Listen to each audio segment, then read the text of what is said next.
അമേരിക്കയുടെ ഭീഷണിയിൽ യൂറോപ്പ് വിറയ്ക്കുന്നില്ല, മറിച്ച് ശക്തമായി തിരിച്ചടിക്കുകയാണ്. ട്രംപിന്റെ അഹങ്കാരത്തിന് യൂറോപ്യൻ യൂണിയൻ നൽകിയ മറുപടി വലിയൊരു വ്യാപാര യുദ്ധത്തിനാണ് തിരികൊളുത്തിയിരിക്കുന്നത്. എന്നാൽ ഈ അടിയും വഴക്കും കാണുമ്പോൾ ചിരിക്കുന്നത് ഇന്ത്യയാണ്. പാശ്ചാത്യ ശക്തികൾ തമ്മിലടിച്ച് തളരുമ്പോൾ ലോകം ഉറ്റുനോക്കുന്നത് മോദിയുടെ ഇന്ത്യയിലേക്കാണ്. എന്താണെന്നല്ലേ? കാരണം അമേരിക്കയുടെ കയ്യിൽ നിന്ന് തീരുവയുടെ പണി കിട്ടിയവരെല്ലാം തന്നെ നേരെ കൂട്ടുകൂടാൻ വരുന്നത് ഇന്ത്യയോടാണ്. ദാവോസിൽ ട്രംപ് നടത്തിയ പ്രസംഗവും അതിനെ തുടർന്നുണ്ടായ അസ്വാരസ്യങ്ങളും ഒട്ടും തന്നെ നിസ്സാരമല്ല. അമേരിക്കയുമായിട്ടുള്ള സുപ്രധാനമായിട്ടുള്ള വ്യാപാര കരാർ യൂറോപ്യൻ യൂണിയൻ മരവിപ്പിച്ചിരിക്കുകയാണ്. ടേൺബെറി കരാർ എന്നറിയപ്പെടുന്ന ഈ കരാർ കാറുകളുടെയും സാങ്കേതിക വിദ്യയുടെയും നികുതി കുറയ്ക്കാനുള്ള വമ്പൻ നീക്കമായിട്ടാണ് യൂറോപ്പ് ഒറ്റയടിക്ക് റദ്ദാക്കിയത്.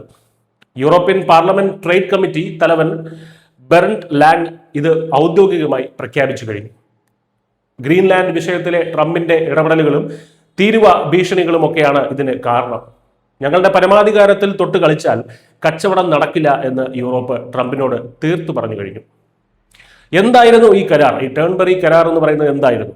ചൈനയെ സാമ്പത്തികമായി നേരിടാൻ അമേരിക്കയും യൂറോപ്പും ചേർന്ന് നടത്തിയ ഒരു നീക്കമായിരുന്നു ഇത്.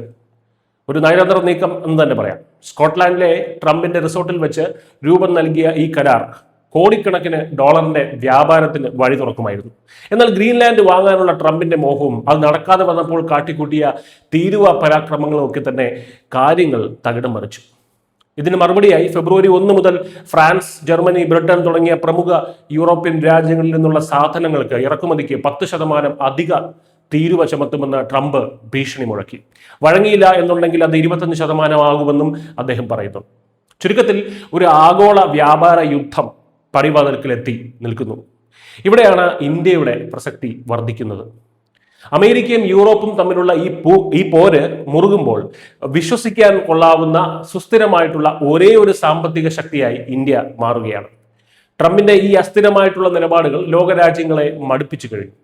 ചൈനയെയാണെങ്കിൽ ഒട്ടും തന്നെ വിശ്വസിക്കാനും കഴിയില്ല. ഇവിടെയാണ് നരേന്ദ്രമോദി സർക്കാരിന്റെ നയതന്ത്രം വിജയിക്കുന്നത്. മേക്ക് ഇൻ ഇന്ത്യയും ഇന്ത്യയുടെ വിപണി കരുത്തുമൊക്കെ തന്നെ ഇപ്പോൾ യൂറോപ്പിന് അനിവാര്യമായി മാറുകയാണ്. അമേരിക്കയുമായിട്ടുള്ള കച്ചവടം പൊളിഞ്ഞാൽ യൂറോപ്പിന് ഇനി ആശ്രയിക്കാൻ കഴിയുന്ന ഒരേ ഒരു താവളം ഇന്ത്യയാണ്. ട്രംപിന്റെ ഈ അഹങ്കാര നയം പരോക്ഷമായി ഗുണം ചെയ്യുന്നത് ഇന്ത്യക്കാണെന്ന് സാരം. ലോകത്തിലെ വമ്പന്മാർ തമ്മിലടിച്ച് തളരുമ്പോൾ സുരക്ഷിതമായിട്ടുള്ള നിക്ഷേപ കേന്ദ്രം തേടി എല്ലാവരും ഇനി ഇന്ത്യയിലേക്ക് ഒഴുകും. അമേരിക്കയുടെ ഭീഷണികൾക്ക് മുന്നിൽ മുട്ടുമടക്കാൻ തയ്യാറല്ലെന്ന് യൂറോപ്പ് തെളിയിച്ചു കഴിഞ്ഞു. ഈ വിള്ളൽ വലുതാകും തോറും ഇന്ത്യയുടെ പ്രാധാന്യം ഏറുകയാണ്.